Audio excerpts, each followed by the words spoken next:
बहुत समय पहले की बात है। एक व्यक्ति था जिसे एक बीमारी थी, बहुत ही ज़्यादा बोलने की। वो ज़रूरत से ज़्यादा बोलता था। वह व्यक्ति 2 मिनट भी शांत नहीं रह सकता था। दवाई के रूप में उसे बोलना ज़रूरी था। अगर वो कम बोलता था तो उसके शरीर में हलचल होने लगती थी। उसे किसी भी विषय में हर 2-3 मिनट में बोलना ही होता था। वह आदमी भी अपनी आदत से बहुत परेशान था और सोचता था अपनी इस बुरी आदत से कैसे छुटकारा पाऊं। वो एक गुरु की तलाश में बाहर निकला। उसे एक पेड़ के नीचे एक गुरु साधना में लीन दिखाई दिए। उसने सोचा कि यह गुरु शायद मेरी मदद कर सकते हैं। वो व्यक्ति उस साधु के पास बैठकर उसकी साधना का समाप्त होने का इंतजार करने लगा। जब गुरुजी साधना से बाहर आए, वह आदमी उनके चरणों में गिर गया और बोला, गुरुजी, मैं आपका शिष्य बनना चाहता हूँ। गुरुजी ने भी उसको अपना शिष्य बना लिया। बाद में गुरुजी को इस बात का पता चला कि उस आदमी को बहुत ही ज़्यादा बोलने की आदत है। वो आदमी 2 मिनट भी चुप बैठ नहीं सकता। वह आदमी हर रोज़ गुरुजी से एक ही बात पूछता कि गुरुजी, इस दुनिया का सबसे बड़ा ज्ञान क्या है। और जब भी गुरुजी से यह सवाल पूछता तो गुरुजी चुप हो जाते, कुछ भी नहीं बोलते थे, क्योंकि गुरुजी को पता था इस शिष्य को ज़्यादा बोलने की आदत है। अभी इसको सबसे बड़े ज्ञान के बारे में बताना व्यर्थ है। इसलिए वह चुप हो जाते थे, कुछ भी नहीं बोलते थे। वह व्यक्ति हर रोज़ एक पास वाले गांव में से भिक्षा मांगने जाया करता था। वहां से भिक्षा मांगता और वहां से जो कुछ भी मिलता वह आश्रम में लाया करता था। गुरुजी को इस बात का पता था इस शिष्य को कुछ ज़्यादा बोलने की आदत है। इसलिए गुरुजी उस शिष्य का ध्यान रखते कि कहीं ये मुसीबत में न फंस जाए। एक दिन वो शिष्य गांव में भिक्षा मांगने चला जाता है और किसी घर में जाकर भिक्षा मांगता है। अब उसे ज़्यादा बोलने की आदत थी। वह 2 मिनट भी चुप नहीं बैठ नहीं सकता था। इसीलिए उसने उस घर में नज़र घुमाई और उसकी नज़र एक भैंस पर पड़ी।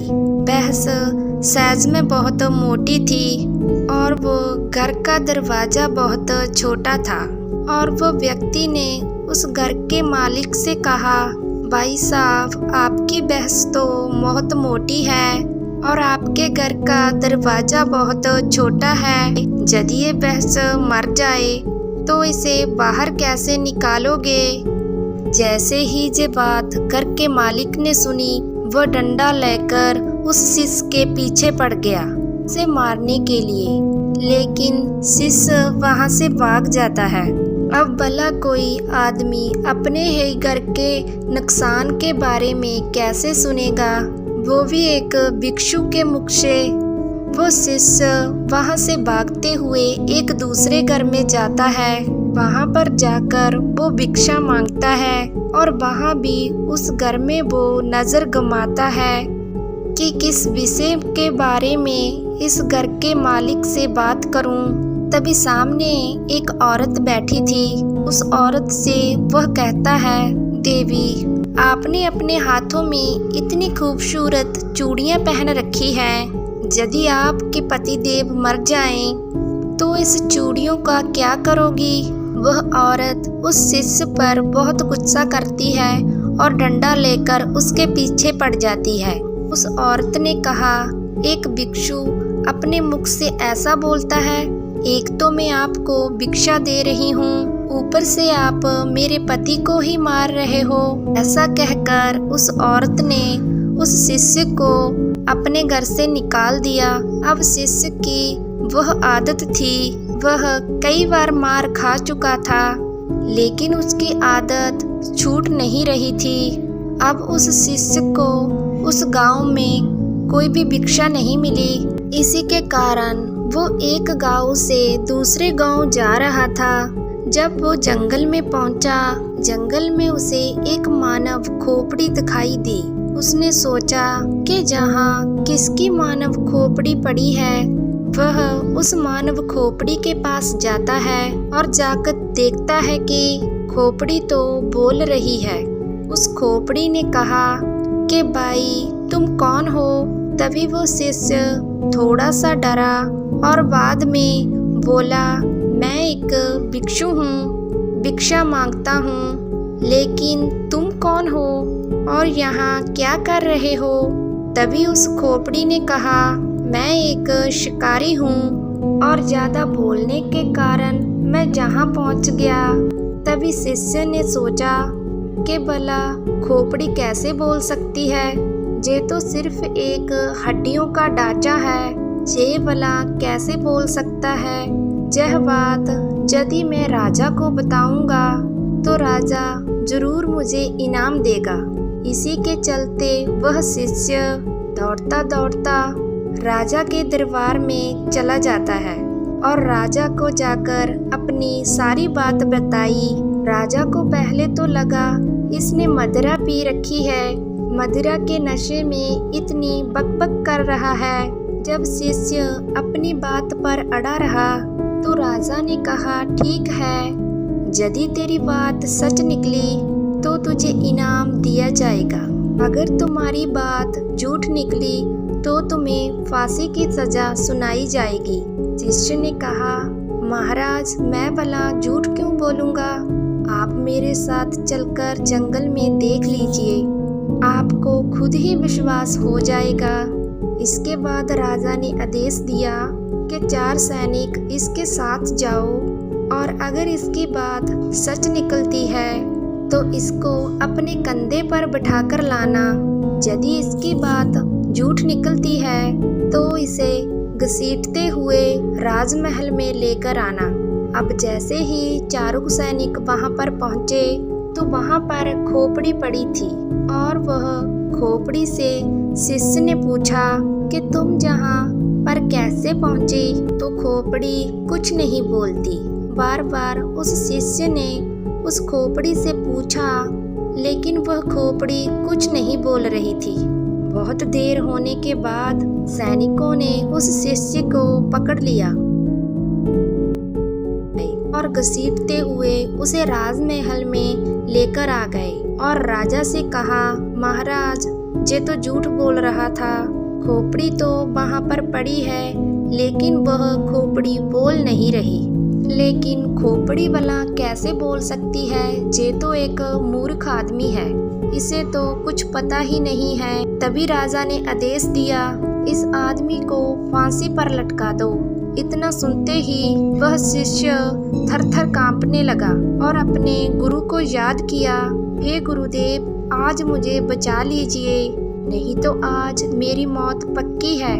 जैसे ही शिष्य अपने गुरु को याद करता है, गुरु को आश्रम में बैठे हुए आभास हो जाता है कि उसका शिष्य किसी मुसीबत में पड़ गया है और वो ज़्यादा बोलने के चक्कर में ही मुसीबत में पड़ा है। गुरु भी जल्दी जल्दी अपने शिष्य के पास आता है और राजा को जैसे तैसे समझाकर शिष्य को वहाँ से छुड़ा लेता है और शिष्य और गुरु दोनों ही आश्रम में वापस आ जाते हैं। तभी वो गुरु कहता है, मैंने तुझे कितनी बार कहा है कि ज़्यादा मत बोलो। ज़्यादा बोलने के चक्कर में आदमी कभी कभी बुरा फंस जाता है। तभी वो शिष्य कहता है, गुरुजी मेरी आदत पड़ गई है, अब मैं चाहकर भी इस आदत को छोड़ नहीं पा रहा हूँ। मुझे पता है कि मुझे सिर्फ दुनिया का सबसे बड़ा ज्ञान मिल जाएगा तो मेरा मन अपने आप शांत हो जाएगा, मैं अपने आप चुप हो जाऊंगा। लेकिन आप होके मुझे सबसे बड़ा ज्ञान बता ही नहीं रहे। मैं आपको कितने दिनों से पूछ रहा हूँ। जैसे ही उस शिष्य ने सवाल किया, गुरुजी फिर से चुप हो गए, कुछ भी नहीं बोले। अब वो शिष्य गुस्से में वहाँ से चला जाता है और कहता है, गुरुजी मुझे बड़ा ज्ञान बताना ही नहीं चाहते। इसके बाद वो शिष्य एक तरफ जाकर बैठ जाता है। रात का अंधेरा पड़ गया था, शाम हो गई थी। प्रकृति में पाई जाने वाली हर चीज अपनी गहरी नींद में चली गई। तभी शिष्य आसमान में देखता है, तारे टिमटिमा रहे थे और रात की एक शांत आवाज सुनाई दे रही है, जो अंधेरी रात में हमेशा सुनाई देती है। तभी शिष्य को धीरे धीरे एक आवाज होता है, उसे एक आवाज सुनाई देती है। वो आवाज थी मौन की। उसका मन एकदम खुश हो गया। वो कुछ भी बोल नहीं पा रहा था।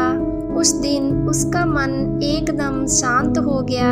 उसको एक अलग सा आभास होने लगा। उसको एक अलग सी शांति प्रतीत हुई। उसको लगा कि शायद दुनिया का सबसे बड़ा ज्ञान यही है और गुरुजी मुझे हमेशा बताते आ रहे थे। जब भी मैं उनसे पूछता तो वह शांत हो जाते, कुछ भी नहीं बोलते थे और यही दुनिया का सबसे बड़ा ज्ञान है। ज़्यादा बोलने के चक्कर में कई बार मैं मुसीबत में फंसा और गुरुजी ने ही मुझे बचाया और गुरुजी मुझे हर बार ज्ञान दे रहे थे, लेकिन मैं ही इस ज्ञान को समझ नहीं पाया।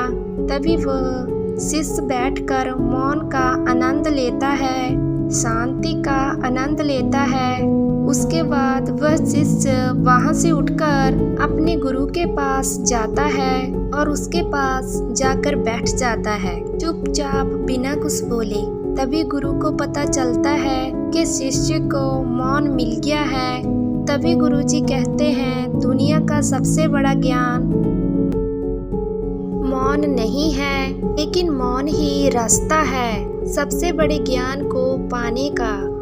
सबसे पहले हमें मौन होना पड़ेगा, तभी हम सबसे बड़े ज्ञान को पा सकते हैं। उसके बाद गुरुजी कहते हैं, इस दुनिया का कोई भी शब्द मौन से बड़ा नहीं हो सकता।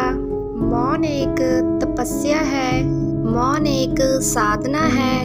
इस मौन को हर कोई धारण नहीं कर सकता और जिसने भी धारण किया वो दुनिया के सबसे बड़े ज्ञान के चरण पर पहुंच जाएगा, सबसे बड़े सुख के चरण पर पहुंच जाएगा।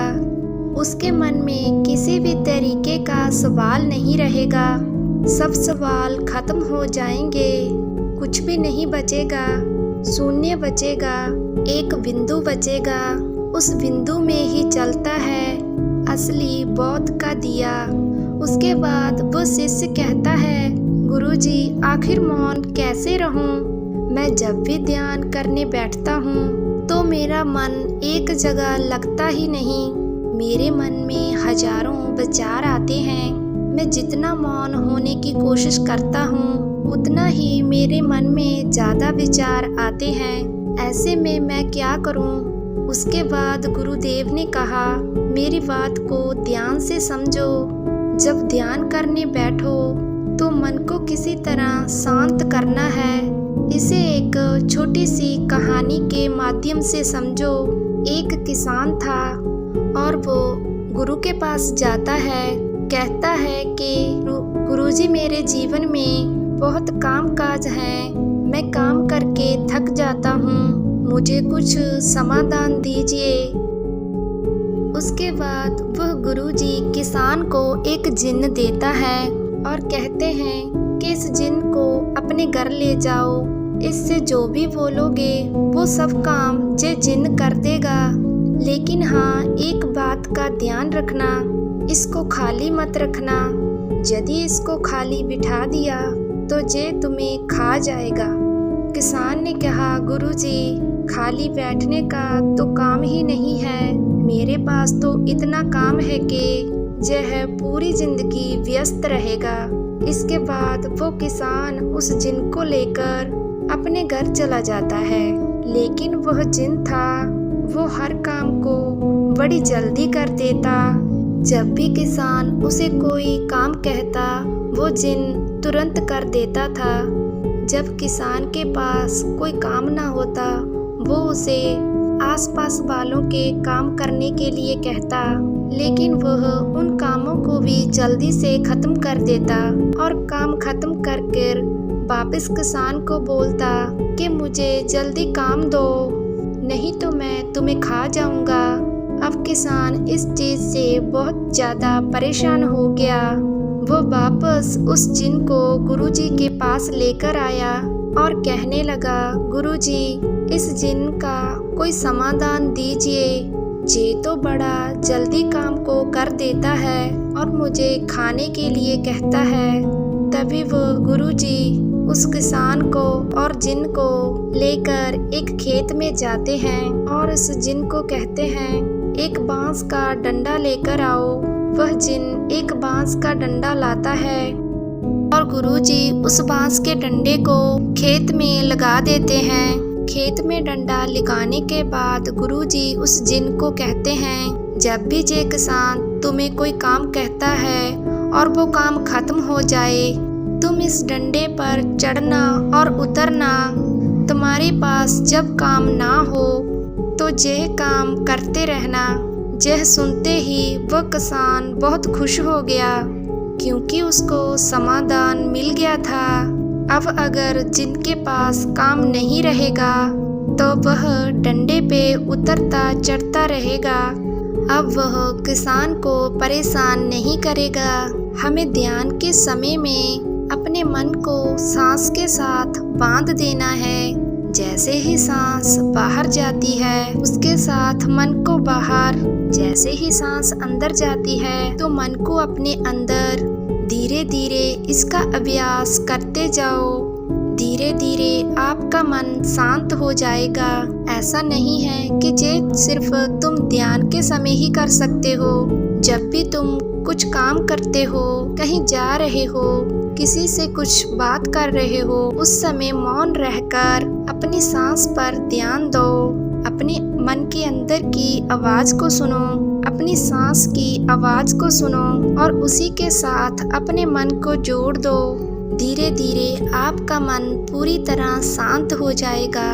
जब भी कभी बोलना पड़े, किसी को जवाब देना पड़े, पहले याद कर लो कि क्या बोलना है। उसके बाद कम से कम 5 सेकंड रुक जाओ, उसके बाद ही अगले को जवाब दो।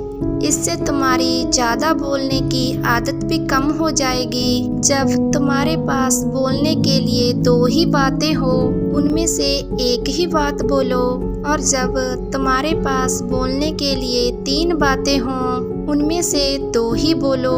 धीरे धीरे ज़्यादा बोलने की आदत चली जाएगी, क्योंकि हमारे मन को शांत करने से पहले चुप रहना ही होगा, जुबान को बंद करना ही होगा। शांति को मुंह से बोलकर या लिखकर नहीं बताया जा सकता, उसे सिर्फ मौन होकर ही जिया जा सकता है। और जब तुम मौन रहोगे तभी तुम्हें उसकी असलियत का पता चलेगा। अब उस शिष्य को मौन का महत्व पता चल चुका था। उसे दुनिया के सबसे बड़े सुख का अनुभव हो चुका था। उसे असली शांति का अनुभव हुआ। हमें भी अपनी जिंदगी में मौन होकर उसका लाभ उठाना चाहिए। इस मौन के अंदर जो शांति है उसका अद्भुत ही नज़ारा है, क्योंकि इतने बड़े बड़े संतों ने और भगवान बुद्ध ने इसको सबसे सर्वोपरि बताया है, सबसे बड़ा सुख बताया है, ज्ञान का पहला मार्ग बताया है। तो हमें भी अपने जीवन में मौन होकर अपने मन को शांत कर इसका अनुभव जरूर करना चाहिए। दोस्तों, अगर आपको आज की ये कहानी अच्छी लगी और कुछ सीखने के लिए मिला है तो प्लीज़ हमारे चैनल को सब्सक्राइब एंड वीडियो को लाइक जरूर करना और शेयर भी करना। Thank you watching my video. मिलते हैं न्यू वीडियो में। Bye bye guys.